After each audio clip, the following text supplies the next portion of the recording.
آپ نے دیکھا ہوگا کہ بقرعید کے موقع پر دنیا بھر میں مسلمان قربانی کرتے ہیں اور آپ سوچتے ہوں گے کہ ایسا کیوں کیا جاتا ہے۔ چلیے آج آپ کو بتاتے ہیں کہ اس کے پیچھے کی کہانی اور وزڈم کیا ہے۔ ہزاروں سال پہلے کی بات ہے۔ ابراہیم علیہ السلام اللہ کے نبی اور پیغمبر تھے۔ ایک دن جب ابراہیم علیہ السلام سو رہے تھے تو انہوں نے ایک خواب دیکھا جس میں اللہ نے ابراہیم علیہ السلام سے فرمایا کہ ابراہیم، آپ کے نزدیک جو سب سے پیاری اور محبوب چیز ہو آپ اسے اللہ کی راہ میں قربان کر دیجئے۔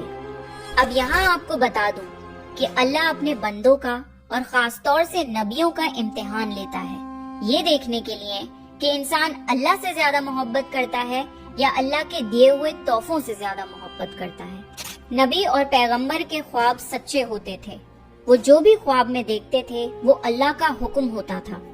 تو یہ خواب دیکھنے کے بعد ابراہیم علیہ السلام نے اپنے اونٹوں کے جتھے میں سے 100 اونٹ قربان کر دیے۔ آج کے زمانے میں یہ 100 قیمتی گاڑیاں سیکریفائز کرنے کے برابر ہے۔ ابراہیم علیہ السلام نے سوچا کہ جو اللہ نے انہیں حکم دیا تھا وہ پورا ہو گیا، پر جب رات کو وہ سوئے تو انہیں پھر سے یہی خواب آیا۔ اس لیے ابراہیم علیہ السلام نے اگلے دن 200 اونٹ اللہ کی راہ میں قربان کر دیے، لیکن اگلی رات پھر سے انہیں وہی خواب آیا جس میں اللہ نے ان سے ان کی سب سے پسندیدہ چیز قربان کرنے کا حکم دیا۔ اب ابراہیم علیہ السلام سوچ میں پڑ گئے کہ آخر اللہ ان سے کس چیز کی قربانی چاہتے ہیں۔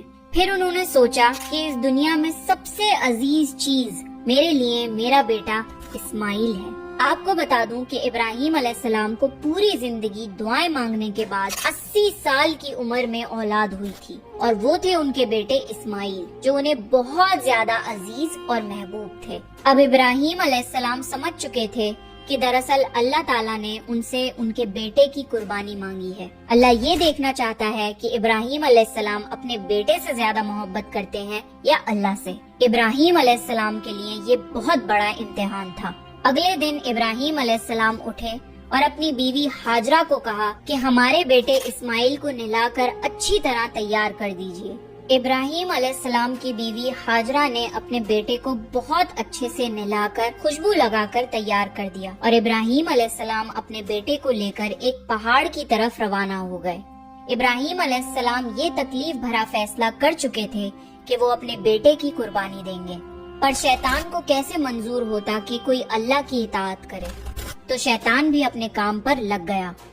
وہ سیدھا ابراہیم علیہ السلام کی بیوی حضرت ہاجرہ کے پاس ایک بزرگ کی شکل میں گیا اور ان سے کہا کہ ابراہیم تمہارے بیٹے کو کسی دعوت پہ نہیں بلکہ اسے قربان کرنے کے لیے لے کے گئے ہیں۔ یہ سن کر حضرت ہاجرہ بہت حیران ہوئی، پر وہ سمجھ گئیں کہ یہ ضرور اللہ کا حکم ہوگا۔ تو انہوں نے شیطان سے کہا کہ اگر اللہ نے ابراہیم کو ایسا کرنے کا حکم دیا ہے تو یہ ہماری خوش قسمتی ہے۔ یہ تو میرا ایک بیٹا ہے، اگر میرے اسماعیل جیسے 1000 بیٹے بھی ہوتے تو میں خوشی خوشی انہیں اللہ کی راہ میں قربان کر دیتی۔ سوچئے ایک ماں کے لیے یہ کہنا کتنی بڑی بات ہے۔ جب شیطان حضرت ہاجرہ کو بھڑکانے میں ناکام ہو گیا تو سیدھے ان کے بیٹے اسماعیل علیہ السلام کے پاس گیا اور کہنے لگا کہ تمہارے بابا تمہیں کسی دعوت میں نہیں بلکہ تمہیں مارنے کے لیے لے کے جا رہے ہیں۔ جواب میں اسماعیل علیہ السلام نے کہا کہ اگر یہ اللہ کا حکم ہے تو میرے لیے اس سے بڑی کیا خوش نصیبی کی بات ہے کہ میں اللہ کی راہ میں قربان ہو جاؤں۔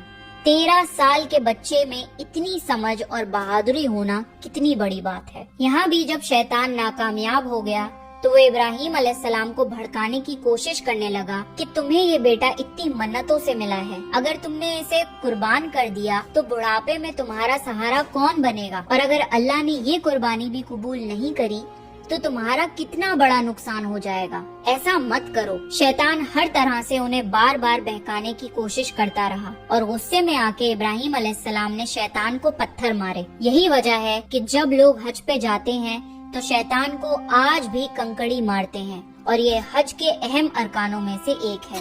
شیطان کے جانے کے بعد ابراہیم علیہ السلام نے اپنے بیٹے کو ساری بات بتائی تو اسماعیل علیہ السلام نے فرمایا کہ بابا اگر یہ اللہ کا حکم ہے